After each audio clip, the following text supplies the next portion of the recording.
No, I will not play croquet. I only play bloquet. Is this enough? With James O'Donoghue and David Hoare.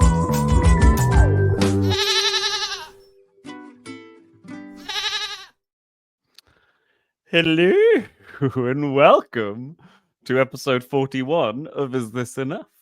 The really brilliant game show that is both brilliant and excellent. 41 is the age I'll be at my next scheduled existential crisis, but I may have some in between now and then. We've made up 3 rounds for each other, and neither of us knows what the other has made up. Along the way, we'll have some prizes and some forfeits. With me, as ever, is comedian, actor, painter, and legend, James O'Donoghue. Guaranteed. James, of course, it's Ethanol Health Week on Is This Enough? Drink up. Last time I won, and I received a ciggy behind the bike sheds. Ooh, nice. Whereas James lost and received a piggy behind the bike sheds. I had to look after a pig. How's that going? Fucking nightmare. Fucking nightmare. Okay. We hope you play along at home, and as you listen, you can let us know your scores via @IsThisEnoughPod on Facebook, Instagram, Twitter, TikTok, and YouTube. James, would you like to know this week's prizes and forfeits? Yes, I do. For that though. Oh, there they are. There they are, right there. From behind the bike sheds. Anybody that's in deep lore between our work will be like, "There's definitely some time travel going on." For the bathroom light music video. James, if you win, you receive Brian Blessed as an alarm clock for a week. Okay. Effective. Yeah. You'll be getting out of bed. If you've got a busy week up ahead, try Brian Blessed as an alarm clock. James, if you lose... Don't like this new catch. I mean, I love it. Guaranteed. If you lose, James, you will receive sandpaper as an alarm clock for a week. So there truly is all to play for. James, do you think this will be enough? Will it? Keep it light, keep it tight, please don't fuck my wife. Keep it light, keep it tight, please don't fuck my wife. Okay. James, it's over to me for round 1. Round 1. Oh, James. Round 1 is, of course, called cholesterol knowledge. Does eating this thing affect your cholesterol? James, do you track your cholesterol? You just turned 30, no. So I don't. I count calories on days where I can be fucked in terms of cholesterol. So if you know you're going to have coitus in the evening, count some calories in the daytime. Yes. Lovely. Well, James, I'm going to tell you a series of things, and you just have to tell me whether they affect your cholesterol or not. It's for 200 points a question. Very simple. Question number 1, pasta. Surely. It's so good, it has to be bad for you. Correct, James. That's 200 points to you there. Pasta can affect your cholesterol. It is a scourge. Question number 2, magnets. How the fuck do they work? Hope I don't get sued by the insane clown posse. James, do magnets affect your cholesterol? David, as a true blue juggernaut, no. Juggalo. Juggernaut? What? Not juggernaut. I've always wanted to have a pet called Juggernaut. It'd be really great to have a really cute pet, like a tortoise or a kitten, and be like, "Hello, Juggernaut," because you can call it Jugsy as well. Yeah, because it'll have massive tits. David, I would say that yes, magnets affect your cholesterol. If you ate Researchers have shown that a mild magnetic field can cause the smallest blood vessels in the body to dilate or constrict, thus increasing the blood flow and suppressing inflammation, a critical factor in healing process of cholesterol. So yes, it can affect your cholesterol. Good. a further 200 points. You've doubled your lead. Question number 3. Does eating this affect your cholesterol? Your words. Leah. No, that's not your name. It's nice to give people editing and bring up some disturbing questions. Oh, you have just given me some editing to do, haven't you? Yeah! James just doxed someone. For the benefit of the tape, I have made a boo-boo. This is why you don't record a podcast after partaking in a little cheeky bit of afternoon crack. David. Guaranteed. I'll eat my words the day that I'll eat my words. But does it affect your cholesterol? No. Correct. That's a further 200 points. You are absolutely great at this. We finally found something you're good at. Oh, come on now. James, question number 4. Will it affect your cholesterol if you eat the rich? Yes. They're very high in cholesterol. Fatty red meats, yes, of course. Another 200 points. James, for the cleanest sweep of round 1, final question. Will it affect your cholesterol to eat al fresco? Yes, Alfred Fresco has a terrible diet. Sorry, James. What I've got written here is no. Alan Fresco exclusively consumes Bertolli and therefore is completely cholesterol free. Hoist by my own Fresco. Nearly a clean sweep. But much like the rest of your life, it is filthy. A filthy sweep. James, at the end of that round, you've got 800 points. You're doing so well. It's over to you for round 2. Round 2. David, round 2 is called What Key Is This? David, what key is this?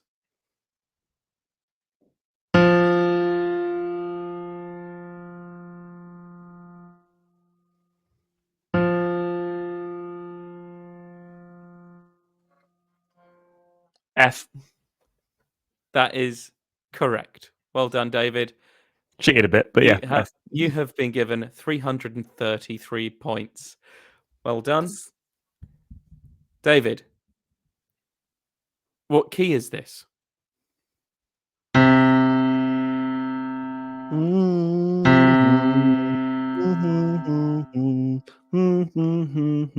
D. No, David, that's Q. David, what key is this?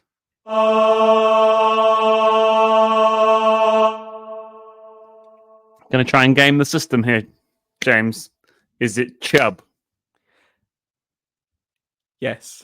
Yes! Yes. If she had the residence of a door key, well done. And David, finally, what key is this?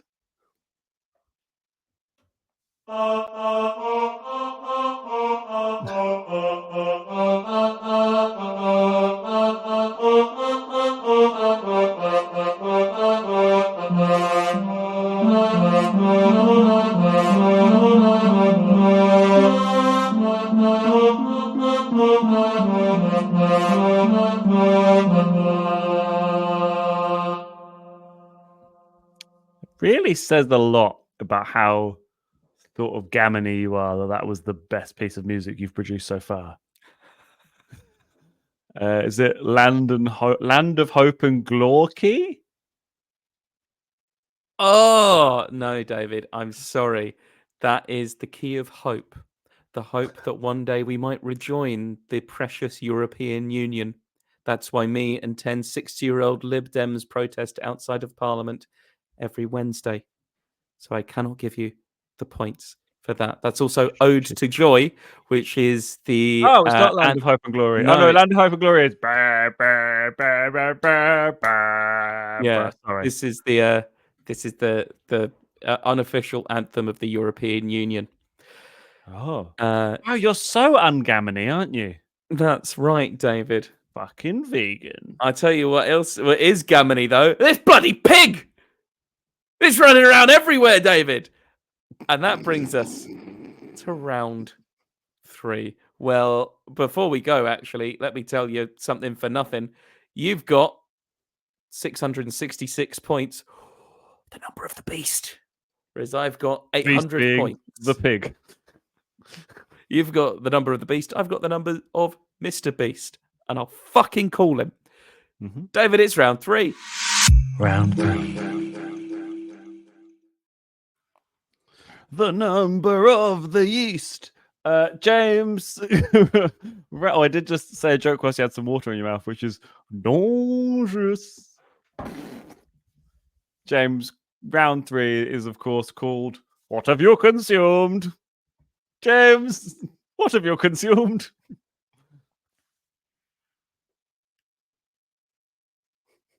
Content. David, I've been consuming content in its many forms, such as televisual, where I have the unfortunate news that the spin-off of the Penguin is quite good. The Batman show about the Penguin. I know, it's quite good. It's really good. No. I know. When James came to visit me the other day, they did an impression of Colin Farrell as the Penguin. And the way that you did an impression of Colin Farrell saying the word girls has been rattling around in my brain like a new sort of like, in the same way that about 2 months ago it was going, H-O-T-T-O-G-O. My brain is just going, goils. It's Colin Farrell on a face full of makeup going, I'm a weird little guy. I got a limp. I'm glad that you found something within the wheelhouse of things that you quite like that's actually good. Because so many franchises are just being like, it's slim pickings. What if we were shit? Yeah. It's also, it should be so Penguin, DC. DC is currently under a bit of a not a soft reboot, a hard reboot. So I'm fascinated by this. And I'm sure that there's probably people listening who know this already because, again, hello, you awful, awful nerds. The Marvel Cinematic Universe was like a success and everyone was like, 2 thumbs up. Great news. We love this. And Warner Brothers, who own DC, went, we should get into this action. What superhero films have we got in production at the moment, and can we make them a shared universe? The superhero film they had in production at that moment was a sequel to Zack Snyder's Man of Steel, which is his Superman film. It's like a film that doesn't really necessitate a big shared world, but they decided this is going to be our linchpin. The man in charge is going to be Zack Snyder. Zack Snyder, quite a visually interesting director, not a coherent, like, big plot kind of guy, because he thinks in terms of, like, kind of moody music videos. So he makes Batman vs. Superman, Dawn of Justice. And it's bad. It's really bad. It's fascinatingly bad.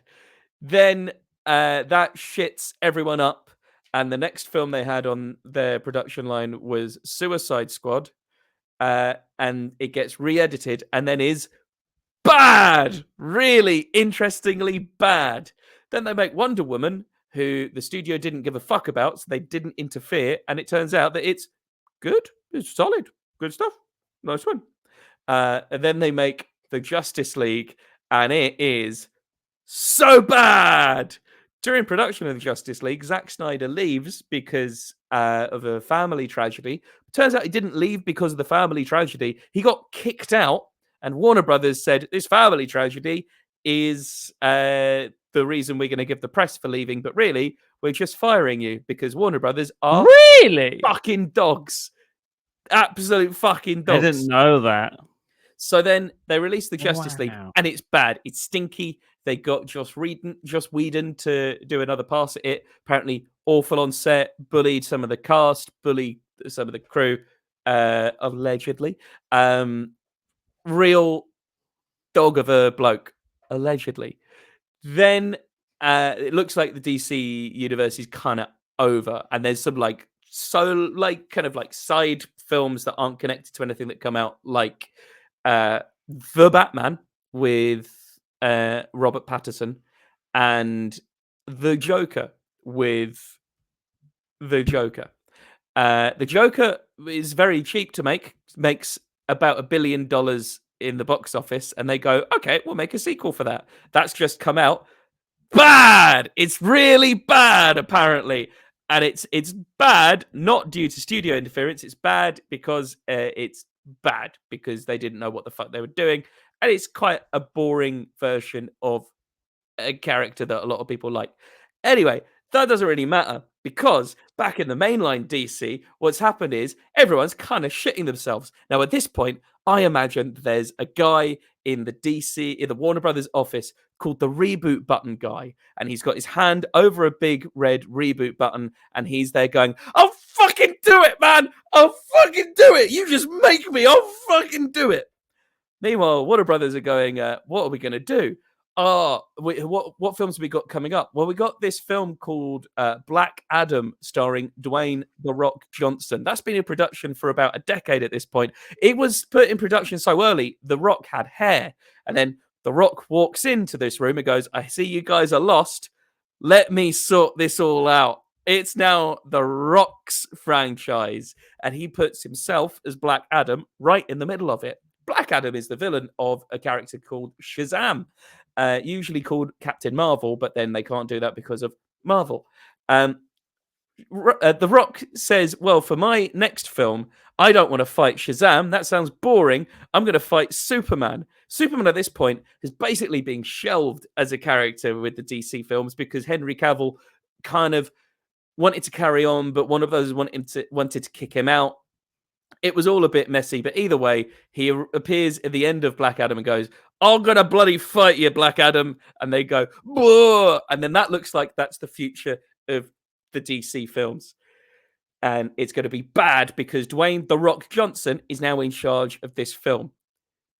Warner Brothers, in 2022, release 2 fucking films, and that's it. They also can a film. There was a film ready to go, edited, and they get rid of it. I know. Catwoman. Batgirl. Batgirl, sorry. Yeah. Damn it. Nearly. They Catwoman's the Halle Berry bad thing. Sorry, yes, Batgirl. Very well. Batgirl. Batgirl. Oh God, this Batgirl. Meanwhile, Matt Reeves' The Batman comes out and everyone goes, oh, this is good because one guy made this and it's like a coherent thing, and it's also like filmed in Liverpool and Glasgow and Chicago, and everyone's like, this Gotham looks horrible. And there's people in Liverpool and Glasgow going, fuck off. But that's a whole different thing. Either way, that comes out and everyone's like, is this the new Batman now? Because Ben Affleck kind of wants to leave. Then they make a Flash movie. They start making a movie of the Flash starring Ezra Miller. Ezra Miller, there's a whole raft of issues that Ezra Miller brings and goes through. I'm not going to comment on them. By the sounds of it, absolute nightmare of a person, and allegedly a real shit. Anyway, moving on, because while they're firing off all these films that don't really go anywhere and don't really mean anything, they decide to give James Gunn, who was working with Marvel making the Guardians of the Galaxy films, gets fired from Marvel because they see some tweets that he made like ages ago that are really bad taste. So he gets fired. Then DC goes, would you like to make a film? And he goes, yes. And they go, what kind of film do you want to make? And he said, I want to make a Suicide Squad film. And they go, we made one of them. It was bad. Can you make anything else? And he said, no, I want to make a Suicide Squad film. Just leave it with me and I'll make it and it will be good. And they left it with him. He made it. It was good and it made no money. But it got him on everyone's radar. So back in the DC head office, Dwayne "The Rock" Johnson seems to be in charge of everything, and everyone's going, I can't get away from his big muscly hands. The DC reboot guy there is with the big button going, I'll fucking do it. I'll fucking do it. Warner Brothers, for some reason, has only in that year released Black Adam and Don't Worry, Darling. Neither of them made money. They cancelled another film for tax. It's all going bad. James Gunn walks in and goes, it's all right, lads. I'm going to take over. I'm going to recast everyone and it's all sorted. And everyone goes, hey, DC reboot man goes, fuck yeah, and slams his fist on it. And then DC gets a total reboot. Do they have a big fancy press conference? No, we get a really weird video of James Gunn talking direct down the camera like this, going, I'm going to make all these films now. Shut up.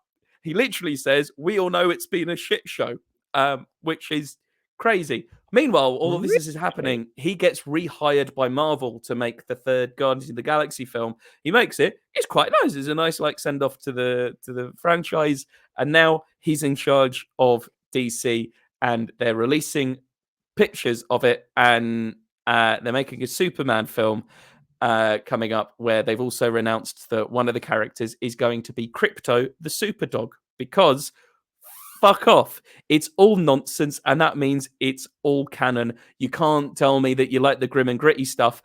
What? Because your favorite guy dresses a bat and punches people in the shops every night? That's just dumb. Anyway, I'm fascinated by all of this kind of shit. We didn't even get into Henry Cavill's mustache, but that cost millions of dollars. But either way, here we are, and I am fascinated. Will these films be good? I don't care anymore.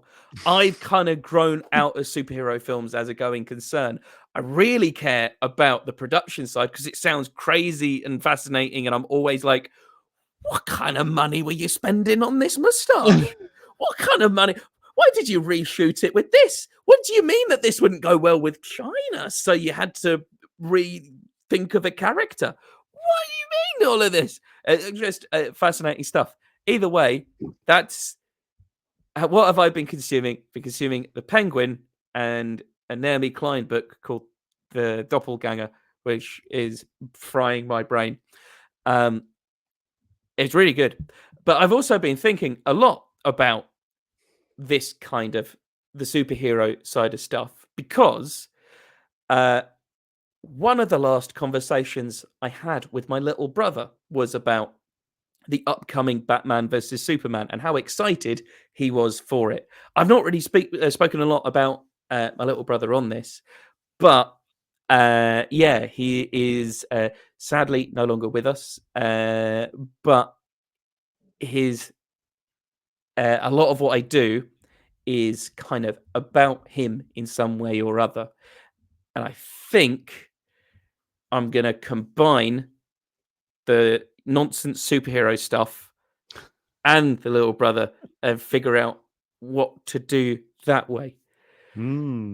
That's what I've been consuming. Speaking of troubled productions, I also bought the game Cyberpunk. Oh no.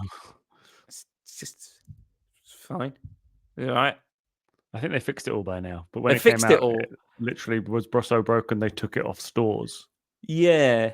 And then it's out and it's like, okay, this is fine. Well, James, before I give you a score, I'll give you one guess as to the only Warner Brothers superhero, Warner Brothers DC cinematic universe thing I've consumed. What have you consumed? Do you want to guess? The Snyder Cut of the Justice League. I didn't even get into the Snyder Cut of the Justice League. Please all don't. 4 hours. No. No, the correct answer is the second half of Aquaman. Which I thought was funny. As in, I laughed at it. It was pretty dumb. I told my friend that I'd seen that, and he was like, I would have left, but there were so many people in the way because he was at the end of a row against the wall. We couldn't get out. I just think it's bad, and that's quite funny. It kind of made me want to watch the other ones out of the giggling, but I just didn't want to support it. James, amazing dissection there, and the fact that you read a book that's fried your brain. What's it called? Naomi, was it? It's Naomi Klein's Doppelganger. Okay. Well then, I think you deserve 100,000 points. Congratulations, you are the best. You're on 100,800 points. It's over to you for round 4. Round 4. David Hoare, it's time for round 4. What have you been consuming, David? My words. I just did the thing where I went to wink, but you know, like when you wink, you're supposed to put the eye you close forward. If you put the eye you close behind, it's no, the other way. So put the eye you close back. That looks like someone spat in your eye and you're reacting. Yeah, it's very weird. James, they've made a remake of a game called Silent Hill 2 that was released a long time ago, and there's a new like AAA remake of it that's like 60 quid. And I went, I bought that on the PlayStation 2 and never finished it because it's too scary. But I spent 8 quid on it, and so I get to plug back in my PlayStation 2. So plugged in my PlayStation 2 and played Silent Hill 2, completed it. Showed it a bit to you. It's fucking terrifying. I gave myself a 20-minute alarm each time, so that after 20 minutes I could stop, give myself an out. And it turns out that 20-minute alarm every time it went off made me shit myself because I jumped because I was so into it. The sound design is incredible. They use all of the flaws as positives. So the camera is PlayStation 2 camera, but it's quite difficult to see stuff, and so that makes it even scarier because you're never quite sure what you're seeing. The combat is pretty bad because you're a bloke, and the sound design is creaky and old and weird, and that helps. And there's fog everywhere in town, which means you can't see the zombies coming at you. And at the end of it, it's a beautiful game. I nearly cried. It's really good. Can't believe it. So I've gone straight from that to a game called Turbo Golf Racing, which is basically, I don't know if you've ever played Rocket League. Yeah. Rocket League Golf. Yeah. Which has also been excellent. I also dabbled a bit in rewatch of 15 Stories High, which I showed to James as well when James came to visit.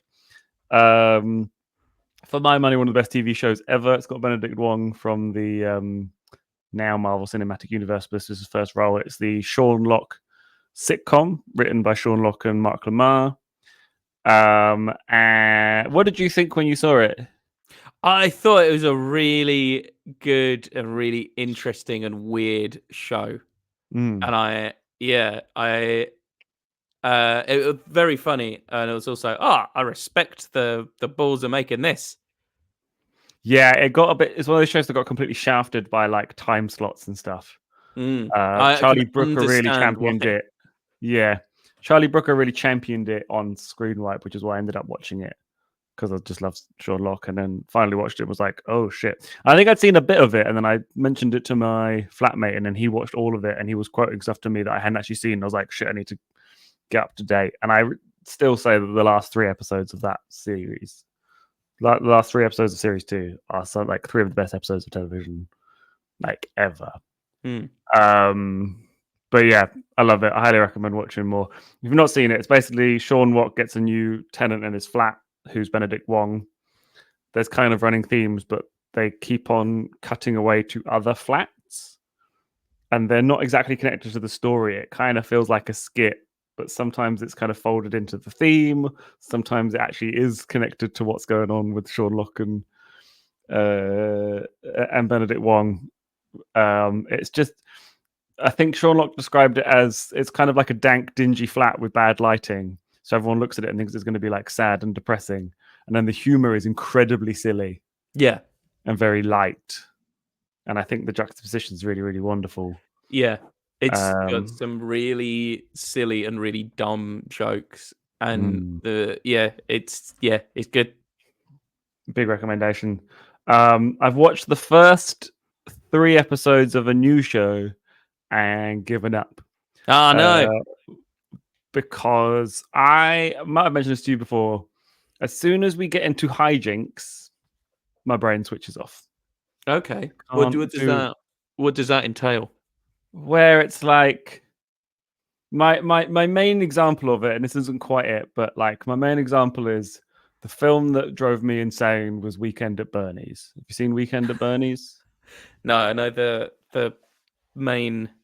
The premise of Weekend at Bernie's is the guy called Bernie invites his friends out to his beach house, but he dies, but they still want to go to the beach house. So rather than tell the police that he's died, they just take the body, prop him up on stuff, and they just keep on getting into situations where they've got a dead body, but they have to pretend that he's a real guy. And as soon as that shit starts to happen, my brain is like, what are the parameters? Yes. And I can't, and it just drives me insane, and I don't like it. And anytime it's like, well, I'll pretend to date her for half the date, and you pretend to date her for the second half of the date, or like, why don't you, you date a blind girl, but I'll be the one speaking, but you can be, and like any of that, my brain just it doesn't switch off. It kind of gets angry, and I just don't like it. What show is this that has failed the hijink test? Nobody wants this. Is there hijinks in this? By the way, my tolerance for hijinks is low. Very low. I like really, really just anything. So I really like the main actress. She's Eleanor Shellstrop in The Good Place, and she's in some. Oh, she does one of the voices. I think she does Anna in Frozen. Yeah, I think she's really great, and it's her, and then one of the guys from the OC. She is a podcast host. She co-hosts a podcast about like sex positivity with her sister, and then not anyway. That sounds like the opposite of this podcast. Yeah, there's like a sex positivity podcast which she co-hosts with her sister, and he is a rabbi whose girlfriend walked around with. She basically, like, spoilers for the very first scene of his film, but like him and his brother walk into the kitchen and she's just wearing an engagement ring, and she's like, I found the ring in your drawer and you were clearly going to ask me, but you haven't, so I've just put it on. Let's just get on with it. And he's like, oh, and like he's clearly had doubts, and then she's just breached his trust, so they break it off. And then the very traditional Jewish family are basically saying, like, you need to fix this relationship or find a Jewish girl. And then Eleanor Shellstrop, I've forgotten what her actual name is, appears into his life at a party, and then they hit it off. And the end of the first episode is him. He does his first ever like leading a sermon as a rabbi, and at the end, and she's like rocks up and just kind of sits at the back to watch, and all of the families at the end are like presenting their daughters to the rabbi, like, have you met my daughter? Have you met my daughter? And he's like, hang on a second, and then he's like, I'll be back. I'm gonna need to deal with this, but I'll be with you shortly. And as he does that, all his parents turn around to like family friend who's like, who's that? And his mum goes, it's a shitzer. And I was like, oh, okay. So it's like a film, it's like a TV show about how like he's quite religious, but he's modern, and she's quite risque and a bit chaotic. But I don't know if it's just a symptom of many streaming shows now. It's like the good idea gets absolutely squeezed out by padding. Yeah. It happens so much with TV shows now that I really enjoyed the first episode. Second episode was kind of fun. And by like 10 minutes into the third episode, I was like, no. How many episodes are there in this? I don't know. But it's just like, I don't know. Instead of kind of dealing with what would actually be more interesting to me, which is like how the family react versus like how his family react to him potentially having a non-Jewish girlfriend versus like her life being chaotic and her doing that sort of stuff. Like, spoilers, I guess, but like the whole bit is like, I gotta go buy a vibrator for for my podcast because my sister was going to pick it up, but she can't. So I gotta go do that, but I can't. And he's like, I'll come to the shop with you, and then we'll go to the bar. And then his ex-girlfriend and his ex-girlfriend's best friend, who is his brother's wife, are like, let's go to a bar to drown our sorrows. And I'm like, oh, I can see where this is going, and I'm already like, get out. No, don't like it, don't care, don't want it, no, thank you, no. So it was very annoying because I quite enjoyed some of it, and I was like, this is pretty good. And then as soon as they introduced the mother being like, it's a shih tzu, I was like, oh, okay. This is got a little bit more intense than I thought it was going to be, which I thought was interesting. And then threw it all out the window for cheap hijinks. And I'm like, okay. That's annoying. Because my brain just switches off if the ADHD in me just can't follow stuff. The main culprit for this will always be Soul, where the first half of Soul is very interesting. And then the second half of Soul, spoilers, is a body swap movie. And as soon as it becomes a body swap movie, brain switches off. And you're supposed to switch your brain off. And if I can see where it's going, then I'm not engaged anymore. Yeah. And of course, remember, Pixar's Soul sounds like Pix arsehole. Silent Hill 2 good. Turbo Golf good. 15 Stories High amazing. Nobody wants this. Unfortunately disappointing for David Hoare. You might have enjoyed it, but it's out of my wheelhouse. Well, David, at the end of that round, my, you have been a busy boy. And for such a busy boy, you're going to get 90,000 points. An air of competitiveness descends upon the pod. So, David, with all to play for, it's time for round 5. Everyone's favourite. Round 5, brought to you by Round 5. Round 5. Round 5, sponsored by Round 5. James, Round 5 is, of course, called We Live Inside a Dream. Yeah! James, I have used my music tech degree, a sleep mask, and a couple of 9-volt batteries to record my dreams. Some of my dreams have starred a creepy reverse demon. So what I'm going to do is play you how it was presented, and then I've used my music tech degree again to reverse the reverse. So you can tell me what the creepy reverse sleep demon has been telling me in my dreams. Do you understand? I understand, David. Are you excited? Yes. Okay. Question number 1. What has the demon been saying to me in my dream?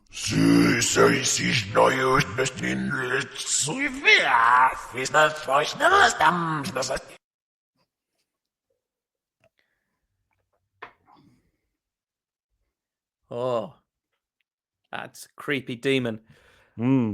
Is he warning you? Of it's 100 days until the attacks. It's no, it is a bit of a warning. A warning to the curious. A warning of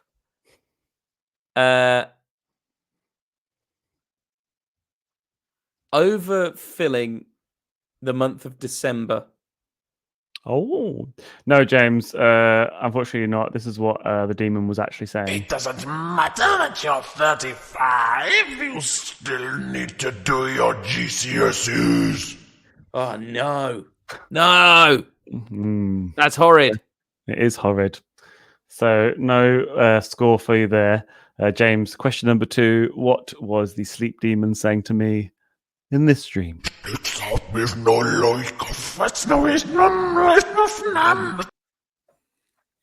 Okay, it's a nightmare. You're in school with no trousers.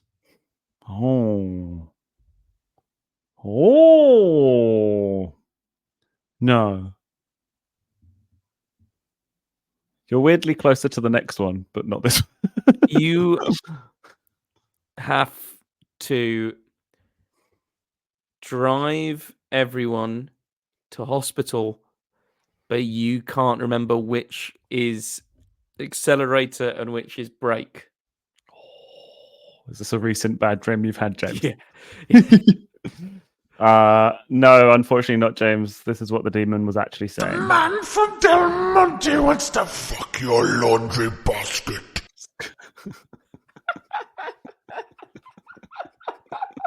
Okay, no, fair enough. I wasn't going to get that one. It's good to know. Fair enough. Fair dues, everyone. Fair dues. You've got one more chance, James. Okay. You excited? I'm hyped. Okay. What might the demon have been saying in this dream?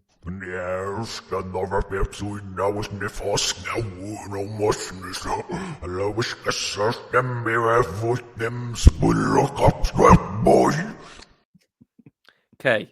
It's something to do with. It's a long one. It's something to do with sartorial impropriety. You are. I actually gave you a clue before, by the way. You're in school or a public place and you've discovered you're naked. You're in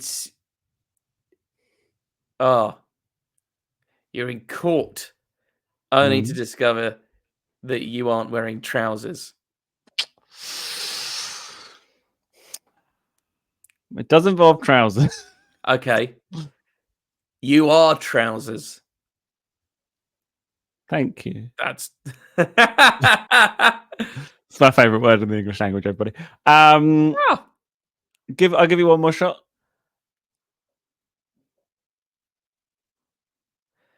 You are. Okay. You're on an airplane and you realise that there's no parachute. And the only thing you can use is your trousers. No, this is what the demon was saying. Your belt buckle loops make you very metrosexual, as in someone who wanks off into a newspaper on the train. Oh, no! Ah! That is a nightmare. But close. So the opposite of a clean sweep, a dirty sweep for you there. No points there, James. As we a dirty gently slide into round 6. Round 6. David, round 6 is, as custom, is not actually presented by me. It's presented by a very special guest. So I'm going to go and usher them into the chat. And here they are now. Special guest. And here they are now. Wow. Hello, David.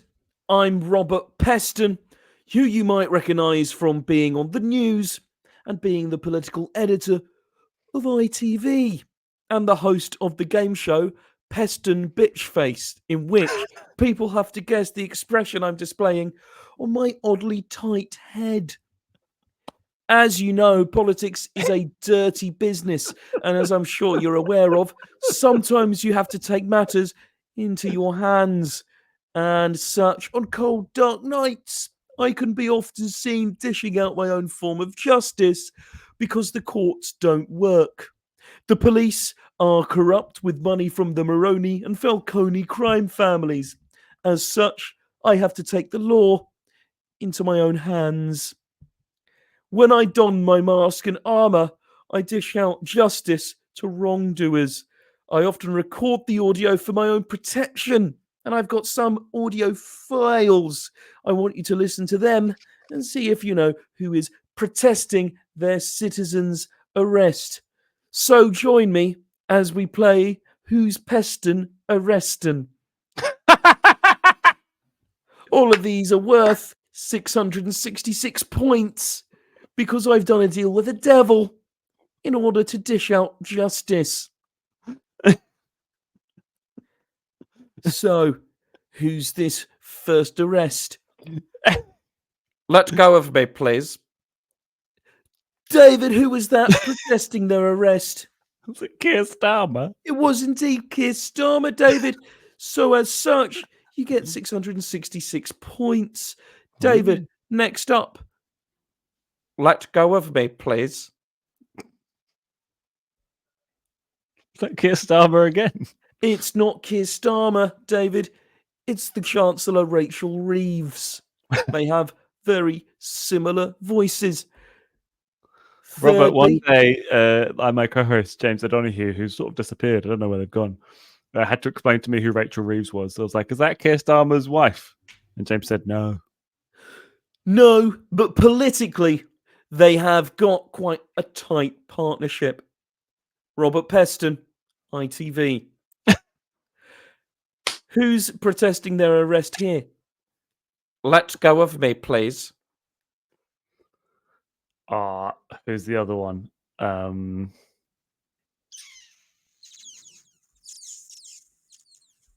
Is it Wesley Street?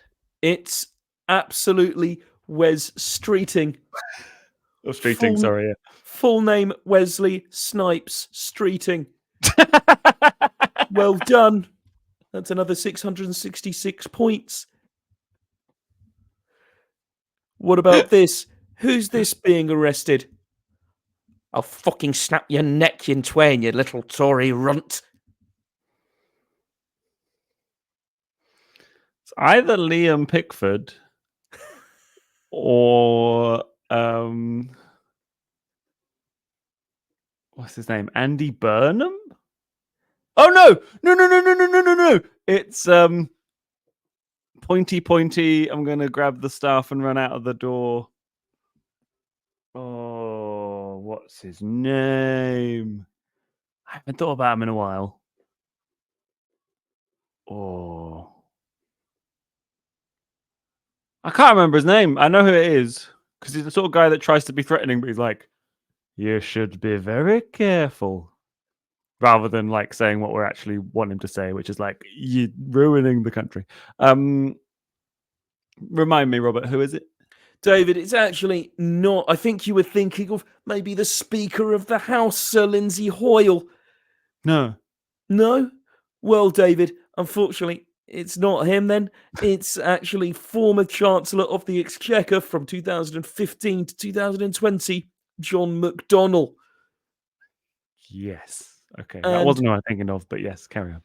Finally, tighter, that's the stuff.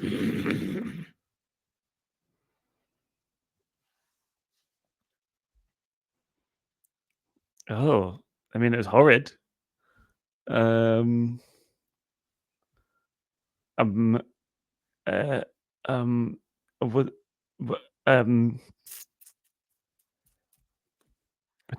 know. Is it?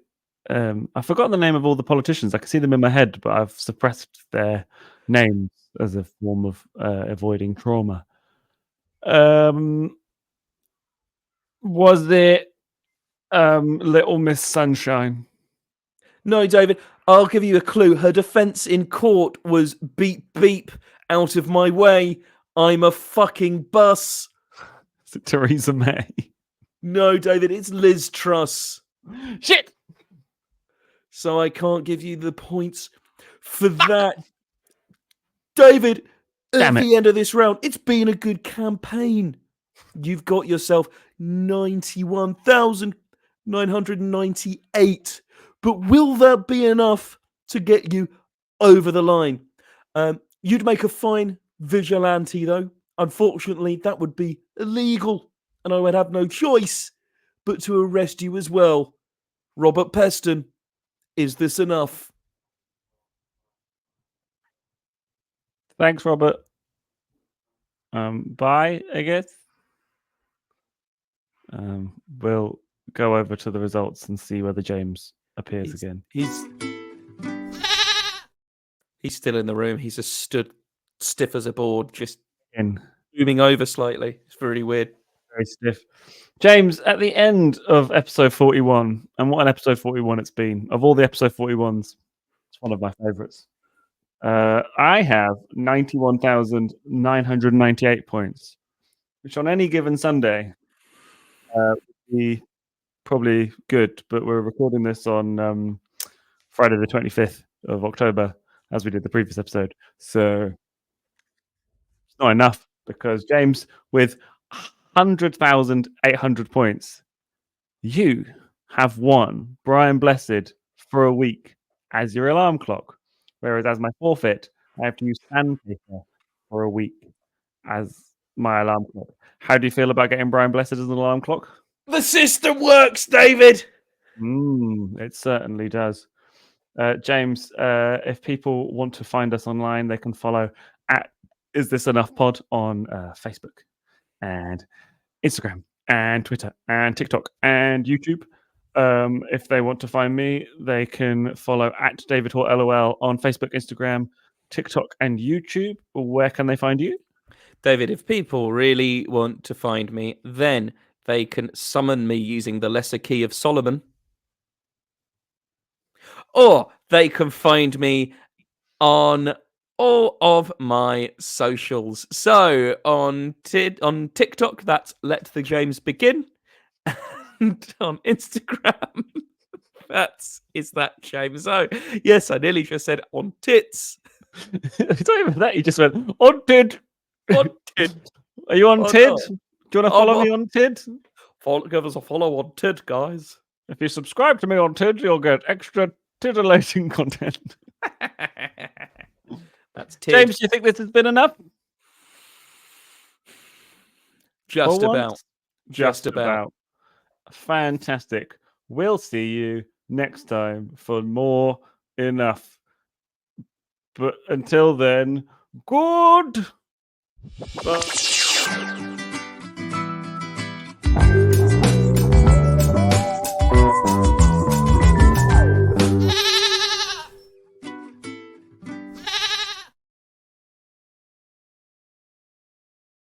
Bye.